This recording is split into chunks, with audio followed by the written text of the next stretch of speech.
Welcome to Assam e-learning point.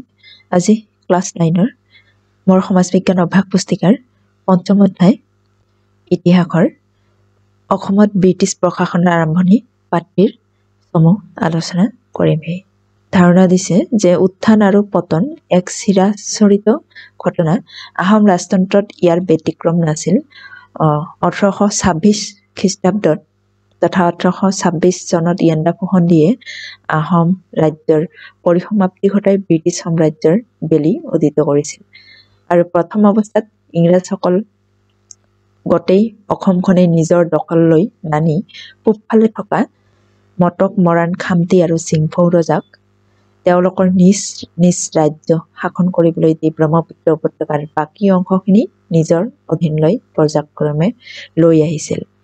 এই সময়ছোৱাত অসমৰ সামাজিক আৰু অৰ্থনৈতিক অৱস্থা যথেষ্ট জৰুৰীলা আছিল তথা যথেষ্ট ক্ষতিৰ সন্মুখীন হৈছিল।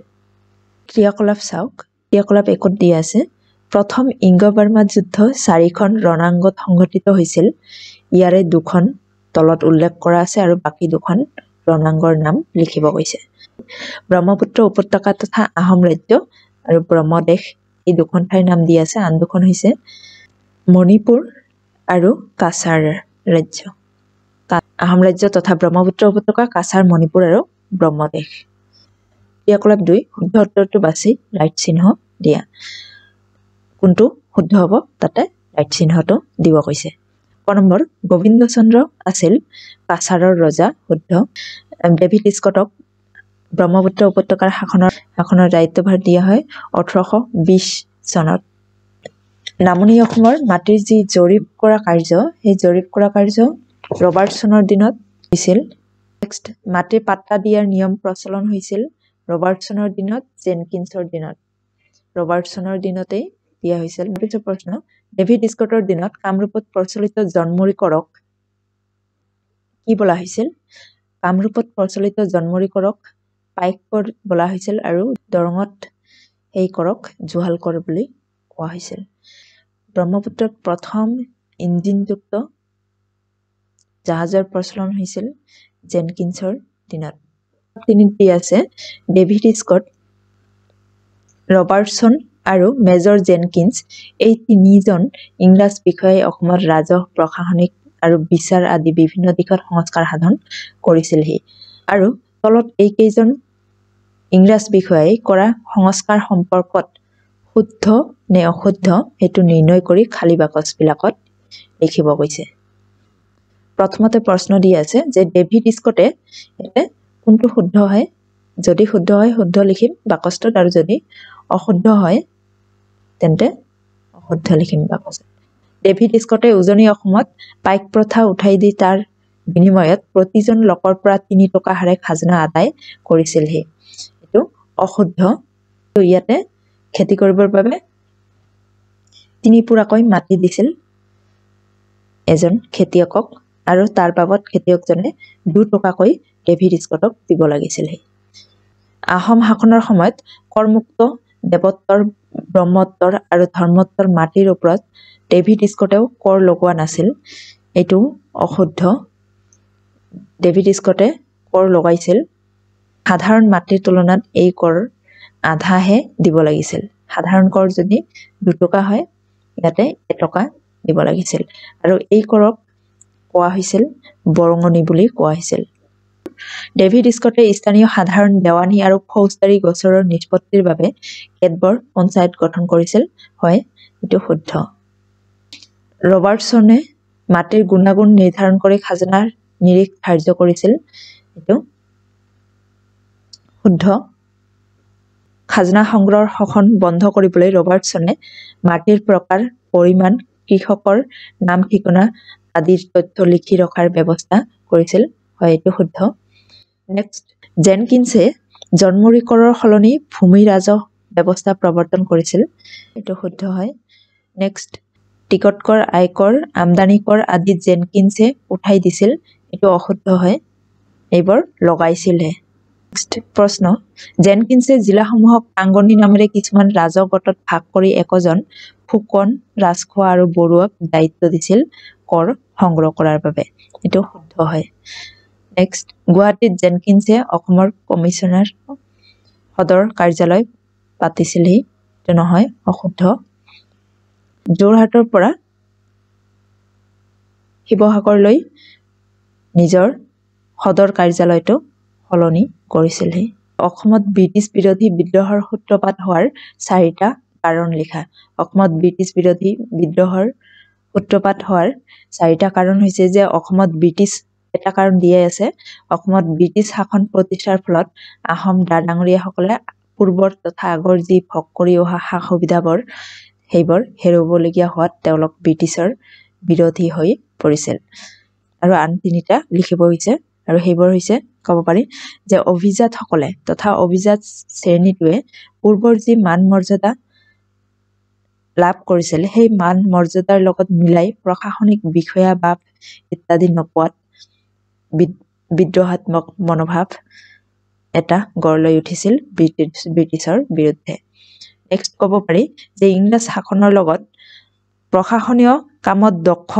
বংগদেশৰ লোকক চৰকাৰে নিযুক্তি দিয়াত স্থানীয় যিসকল লোক আছে তেখেতসকল ক্ষুব্ধ হৈ উঠিছিল কাৰণ আমাৰ স্থানীয় লোকসকলৰ পৰিৱৰ্তে বংগদেশৰ পৰা কিছু লোকক আনি অফিচ আদালত বিলাকক নিযুক্তি দিয়াৰ বাবে আমাৰ স্থানীয় লোকসকলৰ কৰ্ম হেৰুৱাই পৰিছিল আৰু যাৰ ফলত স্থানীয় লোকসকল ক্ষুব্ধ হৈ পৰিছিল তথা ব্ৰিটিছৰ বিৰোধী হৈ পৰিছিল নেক্সট ক'ব পাৰি যে খাজনা আৰু কৰ বৃদ্ধি কৰাৰ বাবে সকলো শ্ৰেণীৰ লোকৰ অৱস্থা শোচনীয় কৰি তুলিছিল ব্ৰিটিছসকলে আৰু যাৰ পৰিপ্ৰেক্ষিতত সকলোৱে সমাজৰ সকলো শ্ৰেণীৰ লোকে ব্ৰিটিছৰ বিৰোধী হৈ পৰিছিল ক্ৰিয়াকলাপ 5ত দি আছে মেজৰ জেনকিন্সে শাসনৰ সুবিধাৰ্থে ব্ৰিটিছ অধিকৃত ব্ৰহ্মপুত্ৰ উপত্যকাক 4খন জিলাত ভাগ কৰিছিল আৰু ইয়াৰে 2খন জিলা তলত লিখা আছে তথা উল্লেখ কৰা আছে আৰু 2খনৰ নাম লিখিব গৈছে তেতিয়াহে মেজৰ জেনকিন্স অহাৰ লগে লগে তেতিয়া নামনি অসমৰ লগতে উজনি অসম তথা পুৰন্দৰ সিংহৰ অধীনত থকা অঞ্চলখিনিও ব্ৰিটিছৰ অধীনলৈ আহে আৰু যাৰ পৰিপ্ৰেক্ষিতত এই গোটেই অসমখন শাসন কৰাৰ সুবিধাৰ্থে মেজৰ জেনকিন্সে অসমখনক 4খন জিলাত বিভক্ত কৰে আৰু সেই 4খন জিলাৰ নাম হৈছে গোৱালপাৰা তাৰপিছত কামৰূপ দৰং আৰু নগাঁও শুদ্ধ উত্তৰেৰে খালী ঠাই পূৰ কৰা উজনি অসমত ডেভিড স্কটে ৰাজহ সংগ্ৰহৰ দায়িত্ব দিয়া আহোম বিষয়াজন হল জনাৰ্দন বৰুৱাক উজনি অসমৰ ৰাজহ সংগ্ৰহ কৰাৰ দায়িত্ব দিছিল ডেভিড স্কটে অসমৰ শেষৰজন ৰজা হল পুৰন্দৰ সিংহ হ'ব ইয়াতে খালী ঠাইত ডেভিড স্কটে উজনি অসমৰ আহোম বিষয়া লম্বদৰ বৰফুকনক দেৱানী বিচাৰৰ ভাৰ দিছিল লম্বদৰ বৰফুকন পিয়লি ফুকন আছিল বদন বৰফুকনৰ পুত্ৰ নেক্সট জিউৰাম দুলীয়া বৰুৱাক ফাঁচি দিয়া হৈছিল খ্ৰীষ্টাব্দত 1830 খ্ৰীষ্টাব্দত জিউৰাম দুলীয়া বৰুৱা আৰু পিয়লি ফুকনক একেলগে ফাঁচি দিয়া হয় ক্ৰিয়াকলাপ 7 দিয়া আছে শুদ্ধ উত্তৰটো বাছি উলিয়া ক নম্বৰ প্ৰশ্ন মহাগড়ৰ যুদ্ধত আহোম ৰজা কোন আছিল আছিল গৌৰীনাথ সিংহ ইয়াতে গৌৰীনাথ সিংহ হ'ব তাৰপিছত নেক্সট প্ৰশ্ন ইয়াণ্ডাবু সন্ধিত কোনজন ৰজাক মণিপুৰৰ ৰজা হিচাপে স্বীকৃতি দিয়ে গম্ভীৰ সিংহক মণিপুৰ ৰাজ্যৰ ৰজা হিচাপে স্বীকৃতি দিয়েহি ডেভিড স্কটৰ দ্বাৰা দৰঙত প্ৰচলিত জন্মুৰী কৰটোৰ নাম কি আছিল ডেভিড জুহাল কৰ নামেৰে জনাজাত 1834 চনত কোনজন ইংৰাজ বিষয়াই অসমত বন্দী বেটী বা দাস প্ৰথা নিষিদ্ধ কৰিছিল ইয়াতে জেনকিন্স হ'ব নেক্সট প্ৰশ্ন পিয়লি ফুকনৰ লগত ফাঁচি দিয়া আনজন ব্যক্তি কোন আছিল অলপ আগতে ক'লো জিউৰাম দুলীয়া বৰুৱা তেখেতসকলে ব্ৰিটিছৰ বিৰুদ্ধে বিদ্ৰোহ কৰাৰ বাবে তথা বিদ্ৰোহৰ সূচনা কৰাৰ বাবে তেখেত দুয়োজন ব্যক্তিক ফাঁচি দিয়ে বিচাৰ কৰি কেপ্টেইন লিষ্টাৰে জয়ন্তীয়া ৰাজ্য 1835 চনত দখল কৰেহি ক্ৰিয়াকলাপ 8ত দিয়া আছে ক অংশৰ লগত খ অংশ মিলোৱা পিয়লি ফুকনক ফাঁচি দিয়া হয় 1830 চনত তাৰপিছত তীৰত সিংহ আছিল খাচী চিএম এজন ৰাজেন্দ্ৰ সিংহ তেখেত আছিলে জয়ন্তীয়া ৰাজ্যৰ ৰজা আছিল ৰাজেন্দ্ৰ সিংহ মটক ৰাজ্যৰ ৰাজধানী আছিলে সি ৰঙাগড়া শদিয়া খোৱা গোহাঁইৰ মৃত্যু হৈ গৈ 1835 চনত আসাম লাইফ ইনফেন্ট্ৰি নামৰ সামৰিক বাহিনীৰ গঠন কৰা হয় 1826 চনত ক্ৰিয়াকলাপ 9 ক্ৰিয়াকলাপ 9ত দি আছে তলত দিয়া বৃত্তবিলাকৰ সন্মুখীকৈ থকা যিকোনো এটা ভৰ্তি কৰা আছে আনটো বৃত্ত উপযুক্ত উত্তৰেৰে পূৰ কৰা যদি সময় উল্লেখ আছে তেন্তে ঘটনা লিখা আৰু যদি ঘটনা উল্লেখ আছে তেন্তে সময় লিখা ইয়াতে এটা বৃত্তত লিখা আছে আনটো বৃত্ত শুদ্ধ উত্তৰেৰে লিখিব দিছে দিয়া আছে তেন্তে চন উল্লেখ কৰিব কৈছে আৰু যদি চন উল্লেখ কৰা আছে তেন্তে ঘটনাটো উল্লেখ কৰিব দিছে লোচাই পাহাৰ অসমৰ লগত সামিল হয় আৰু ব্ৰিটিছৰ অধীন হৈ গৈ 1898 খ্ৰীষ্টাব্দত 1830 চনত পিয়লি ফুকন তথা পিয়লি বৰফুকন আৰু জিউৰাম দুলীয়া বৰুৱাক ফাঁচি দিয়া হৈছিল নকা পাহাৰত ব্ৰিটিছসকলে আধিপত্য বিস্তাৰ কৰে 1866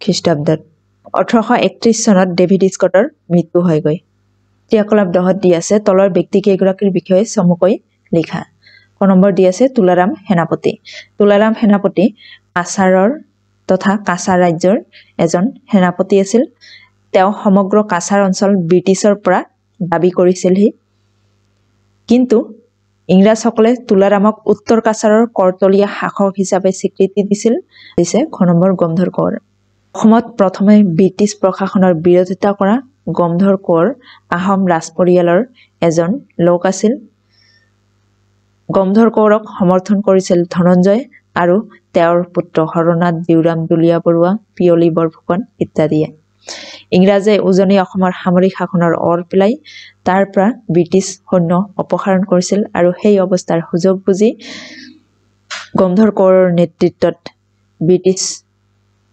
বিৰোধী লোকসকলে তেখেতসকলে ব্ৰিটিছৰ বিৰুদ্ধে যুঁজিবলৈ আগবাঢ়ি গৈছিল কিন্তু গমধৰে ভবাৰ দৰে ব্ৰিটিছসকল ইমান দুৰ্বল নাছিল আৰু তেওঁলোকে তৎক্ষণাত বিদ্ৰোহৰ দমন কৰে আৰু গমধৰকে আদি কৰি সকলো ষড়যন্ত্ৰকাৰীসকলক বন্দী কৰি ৰংপুৰ জেললৈ কাৰাবাস খাটিবলগীয়া হৈ গৈ আৰু পিছলৈ গৈ এই ৰংপুৰ ফাটেকৰ পৰা পলাই যায় কিন্তু পিছলৈ পুনৰ ধৰি অনা হয় আৰু ৰংপুৰ ফাটেকত 7 বছৰলৈ কাৰাবাস দিয়া হয় পৰৱৰ্তী পৰ্যায়ত ৰংপুৰ ফাটেকৰ পৰা গমধৰ কোঁৱৰ কলৈ গ'ল সেই বিষয়ে জনা নাযায় পুৰন্দৰ সিংহ আছিল আহোম ৰজা বজ্ৰনাথৰ পুতেক ৰজা বজ্ৰনাথৰ অংগক্ষত হোৱাৰ বাবে পুতেক পুৰন্দৰ সিংহক ৰজা পতা হয় আৰু 1833 চনত ইষ্ট ইণ্ডিয়া কোম্পানীৰ হকে ৰবাৰ্টছনে পুৰন্দৰ সিংহৰ লগত গুৱাহাটীত এখন চুক্তিপত্ৰ স্বাক্ষৰ কৰে আৰু এই চুক্তিমতে মটক আৰু শদিয়া ৰাজ্যৰ বাহিৰে উজনি অসমখন পুৰন্দৰ সিংহৰ শাসন কৰিবলৈ দিয়া হৈছিল আৰু তাৰ বিনিময়ত পুৰন্দৰ সিংহই বছৰি ইংৰাজ কোম্পানীক 50,000 টকা কৰ হিচাপে দিব লাগিব প্ৰশাসনৰ শিথিলতাৰ উমান পাই পিছলৈ গৈ আৰু কৰ দিব নোৱাৰাত পুৰন্দৰ সিংহক সিংহাসনচ্যুত কৰা হয় 1838 খ্ৰীষ্টাব্দত আৰু পুৰন্দৰ সিংহক অৱসৰ দিয়া হয় ভাত্তা প্ৰদান কৰি আৰু গোটেই তেওঁৰ ৰাজ্যখন ব্ৰিটিছৰ পনপটীয়া শাসনৰ অধীনলৈ অনা হয় নেক্সট আছে পিয়লি ফুকন তেখেত অসমৰ এগৰাকী স্বাধীনতা সংগ্ৰামী জিউৰাম দুলীয়া বৰুৱাৰ লগতে তেওঁক অসম তথা ভাৰতৰ স্বাধীনতা সংগ্ৰামৰ প্ৰথম শ্বহীদ হিচাপে গণ্য কৰা হয় পিয়লি বৰফুকন বদন বৰফুকনৰ মাজু পুতেক আছিল আৰু সৰুতে তেওঁ হাতীৰ পৰা পৰি ভৰি এখন ভাঙিছিল বাবে খুনিয়া হোৱাত মানুহে তেওঁক চাকলা পিয়লি বুলিও নাম দিছিল গমধৰ কোঁৱৰৰ সৈতে লগ হৈ ব্ৰিটিছৰ বিৰুদ্ধে বিদ্ৰোহৰ সূচনা কৰাত তেখেতক ইংৰাজে বিচাৰ কৰি অভিযোগত 1830 চনত শিৱসাগৰত ফাঁচি দিয়া হৈছিল